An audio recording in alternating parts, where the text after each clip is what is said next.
giving words and picture memories to the unsayable, patchworking heartbeats and footsteps and skin. I think about the walk to get there, to where I had lain in the bathtub, what it meant for me to walk, what it's always meant for my family to walk. I am born from a long line of walkers. My great-grandfather, the Afghan cameleer who walked caravans of desert animals through scorching plains and sand. I'd imagine him pacing ship decks over long weeks to new land, from one dusty landscape to another, where, in this country, he'd walk the waiting lines, walk the boundaries, just as my grandmother did. She was one of many Aboriginal gypsy women that awash my bloodline. My childhood, and how it gave homage to the past, that we could still get some place by our walking. We had feet and shoes and the will. The bell chimes, small brass cymbals slung over the rung of each finger. Once, and I brush my imaginary robes aside, unfolding hands, opening them like autumn petals falling to make the cup shape. Easing my forehead against the wood, doubled over, I prostrate. Once, twice, 3 times. It seems all the restlessness in the world couldn't burden the foot of the Buddha. We've walked halfway up Ameshan Mountain in Sichuan Province, China, in the height of winter, where you sleep atop the baby backpack leaned against the far wall of the shrine room while I pray. When I'm here, I'm different. It's before I was your mother. I'm back at Nantian Temple in Wollongong, lifting and placing each meditated foot against the grass, emptying my mind of the close-by whizzing traffic from the Princess Highway, of the earth, the soil, weeds, the cool breeze on my nape, and what I'll do for Christmas when I get out this summer. I'm in Sonata, India, waking before the sun and incense clouds for puja, walking nights out to the iced mountain grass to relieve my giardia bowels. Or I'm in the Tibetan Centre in southern Scotland, near Lockerbie, where once a plane flew above the rooftops and dropped bodies from the sky like heavy snow, where I walk the bank of a blessed, pine-hugged river every day, walk the stretch of the poppy field, the kitchen, the prayer hall. I knelt, I swept, and I walked these peaceful places, these pit stops in the circumferences of travelling feet. If I think of why I went to these places, on my own and as a teenager, I think that I had already an understanding of Buddhism, because the basic ideas were part of the way we were brought up in my family, even in its most unconscious practice. When I was exposed to Buddhism, it was as if there was this platform from which the stuff I thought were the right things and the wrong things were bounced off. How our parents had the ability to laugh at all times, especially in the face of adversity. How they respected simple things like food, how it was grown, how thankful we were, and never wasting. And also, I suppose, I came to these places, as many travellers do, out of the curiosity, out of the willingness to help out of the ease of exchanging a bed for your work in the kitchen, or the gardens, or cleaning the monks' quarters. Buddhism was much like walking in itself, someplace quiet to mull over your problems and then forget about them.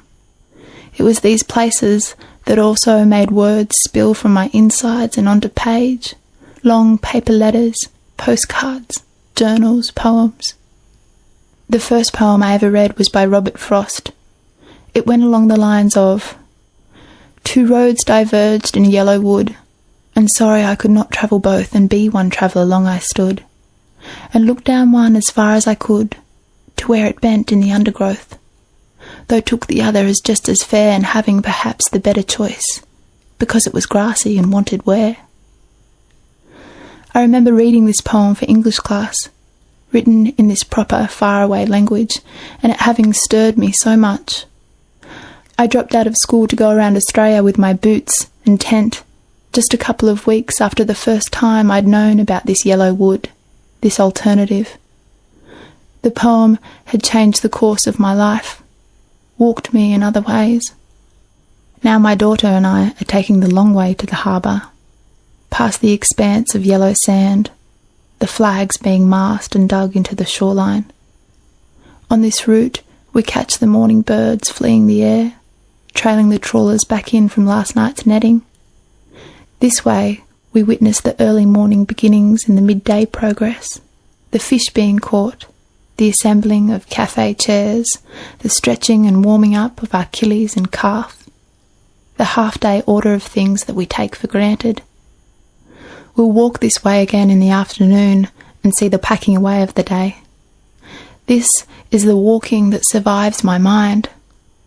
I think I may go crazy from all this baby routine, this sleeplessness, the smell of toast, the car door slam, birdsong, silent sounds of the suburbs.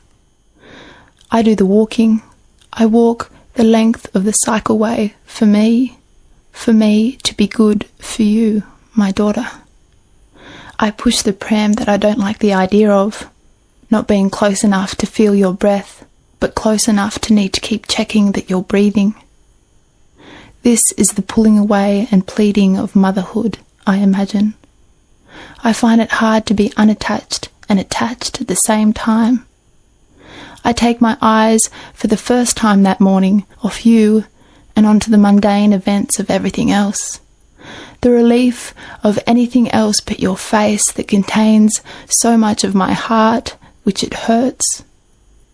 I can hide behind the canopy of the pram, looking indistinguishable to bystanders, looking the serene, everyday, strolling mum, even under the pressure of my face almost cracking open from the inside. My feet pad steadily. I smile contented, and soon, after a while, you are quiet in the happy distraction of birds and leashed dogs, and I become contented against the simple rhythm of footsteps. It is these walks where I flee into the old time. I think of all the places my feet have stepped, places I might never step again. In tow of my older brothers across the beaches and secret playgrounds of our childhood. Weekend rock-hopping up dry riverbeds to the escarpment that tilted over our hometown. The snowy peaks and rock gorges of the Nepalese Himalayas.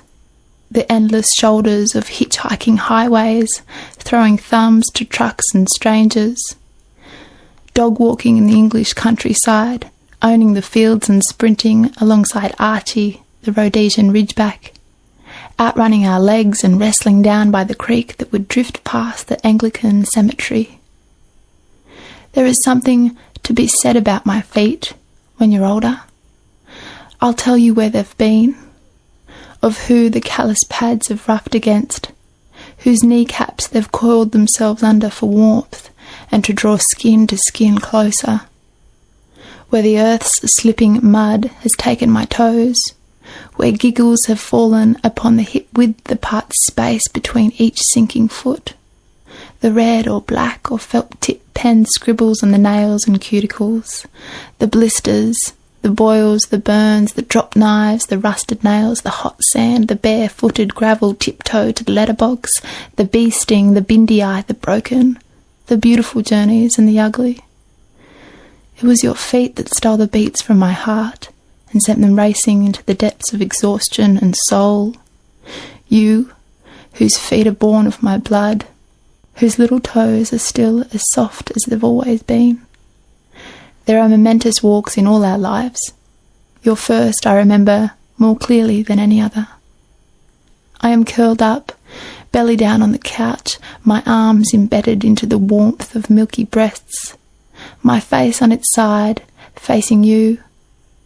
You motion your body forward on the ground, push your hands under your centre of gravity, arch your back, straighten your legs and let your torso follow. All by yourself, from your own want, you swagger towards me, laughing and shifting your bent arms about to steady yourself. In pure delight, you make it all the way to the edge of the couch where I lie, and greet you with laughter and uncontrollable sobbing, crying my joy and pain across the carpeted room. You're no longer a baby, you're a girl, I'd realised. You walked the length of the room. The distance was irrelevant. You did it for me and for yourself. From that first contraction to that first step to the end of our days, I will continue to let you go, to let you walk alone. At the close of that Yellow Wood poem, it says that he took the road less travelled by, and that had made all the difference. However unexpected, however beautiful, however painful that distance, if ever that walk comes to end, it's the walk like Mum had said, where you're taking those steps and it's so right and so natural that you don't even notice. It is our walking, in our minds or under our feet, the life in motion. That's what really counts, along the way and in the end.